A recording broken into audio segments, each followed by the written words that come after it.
2, 1.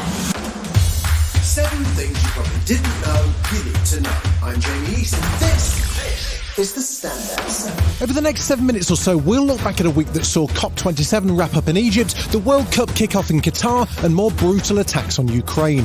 We'll also catch up on the UK's winter of strike action, hear about a hero in Colorado, and share a strange story from Top Gear's Richard Hammond.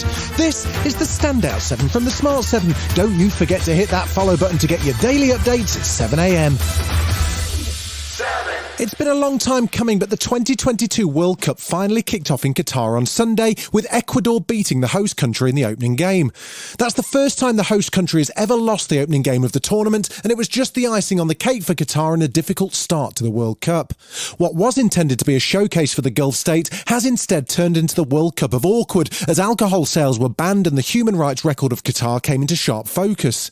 The BBC skipped the opening ceremony altogether and went straight to the first game, but not before former England and Arsenal player Alex Scott got the chance to give FIFA a piece of her mind. You are not gay. You will never understand travelling to a country where you are fearing for your life just because of your preference of who you choose to love. To keep saying, Gary, football is for everyone. That's what you keep feeding us with.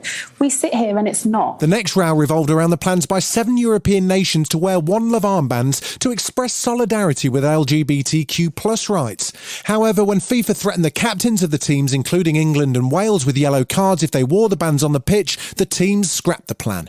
It was a particularly embarrassing climb down when the Iranian team refused to sing their own national anthem in a show of support for the anti-government protests in their home country.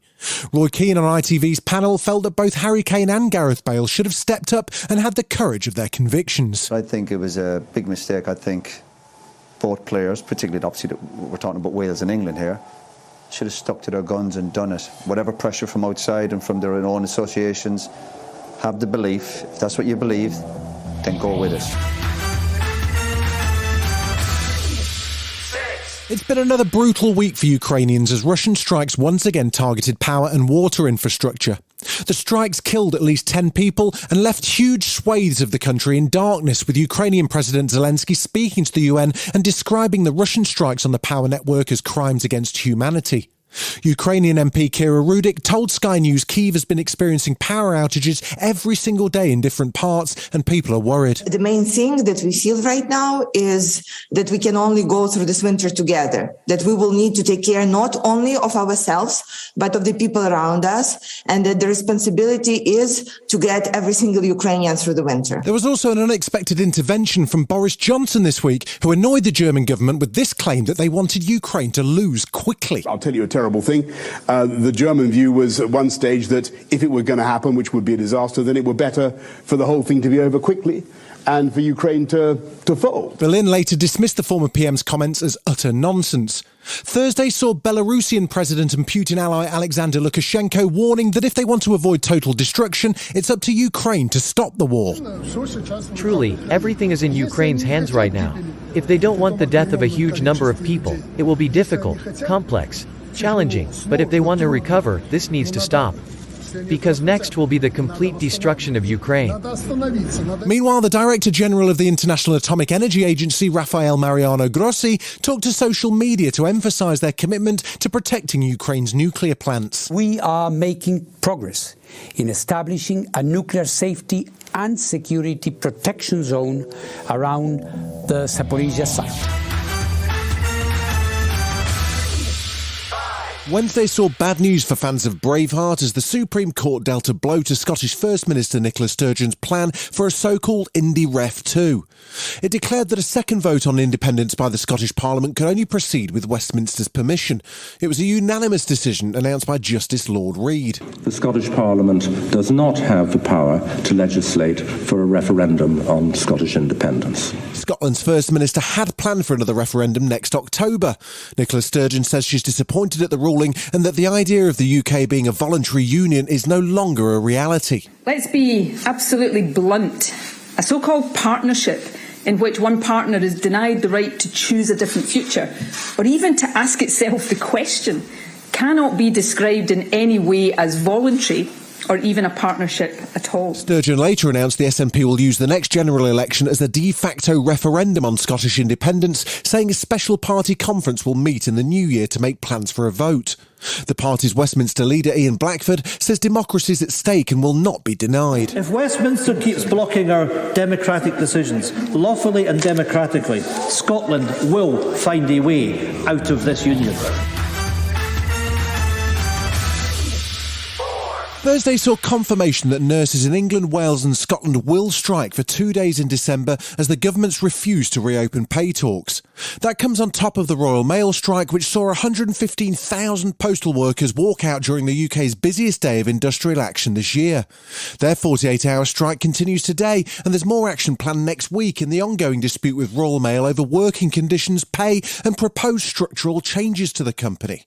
Dave Ward's a General Secretary of the Communications Workers Union and says Royal Mail's CEO is to blame. I've seen women postal workers recently resigning, saying that their mental health is being affected by the leader of this company who spends all of his time on his workplace social media platform, almost at war with his own workers. But postal workers weren't the only ones striking on Thursday. They were joined by thousands of Scottish teachers as well as university staff from across the UK who've been protesting heavy workloads and job insecurity. UCU General Secretary Joe Grady says university staff deserve better pay. So students are paying through the nose for education. Staff are earning way below the cost of living. We're just wanting to be paid fairly and more people on secure contracts so everyone isn't overworked. Meanwhile, RMT Secretary General Mick Lynch met with newly appointed Transport Secretary Mark Harper ahead of next month's planned rail strikes. And although talks seem to have been positive, Mick says things really should have been sorted by now. So there's been ample time for this lot to get their act together, along with their industry partners, as they describe them, the people that they contract to run the railways, and they've done nothing. Still to come on the Standout 7, a hero steps up in Colorado and Richard Hammond shares a strange coma dream. Right after this. Welcome back.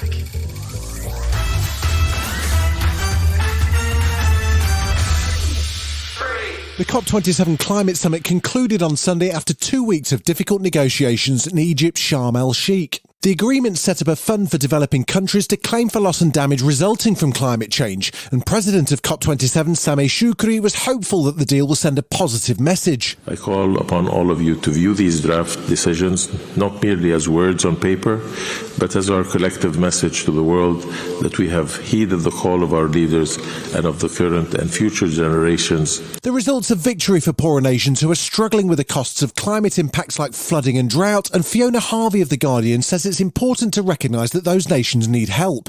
The UK taxpayer already provides aid to countries that are in dire straits. What you need to do is see this in those terms, that this is about helping countries that are experiencing disaster. President of Glasgow's COP26, Alok Sharma, was disappointed that no more progress was made on fossil fuels and says the goal of limiting global warming to 1.5 degrees is in serious jeopardy. I mean, I said in Glasgow that 1.5 was very much on life support.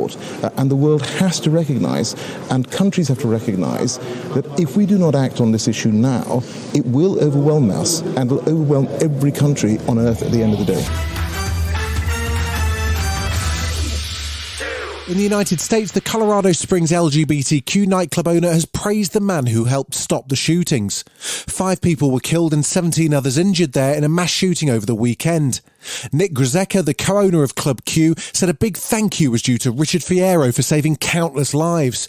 He's a 15-year military veteran who was out for a quiet night with his family when a man dressed in body armour burst into the venue and opened fire. I grabbed him by the back of his little cheap-ass armor thing, and I pulled him down.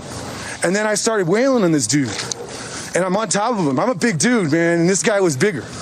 And I told the kid in front of me, kick him in his head, keep kicking him in his head. One of the performers walked by, or was running by, and I told her, kick this guy. And she took her high heel and stuffed it in his face.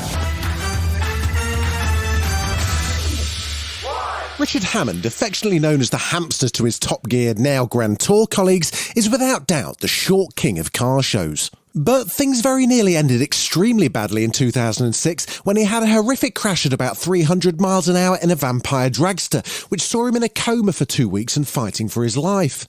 Now, in a new video, he tells the incredible story of his extremely realistic dream experience in that coma and how close he came to heading over that hill. And as I got closer and closer to the tree, that sense of, I really am in trouble, grew and grew until eventually in my dream, I turned back.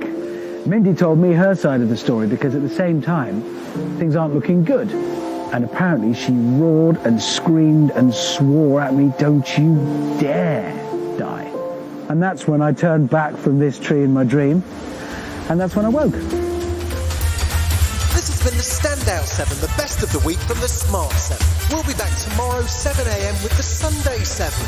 Have a great rest of your weekend. Written, produced and published by Daft Dog.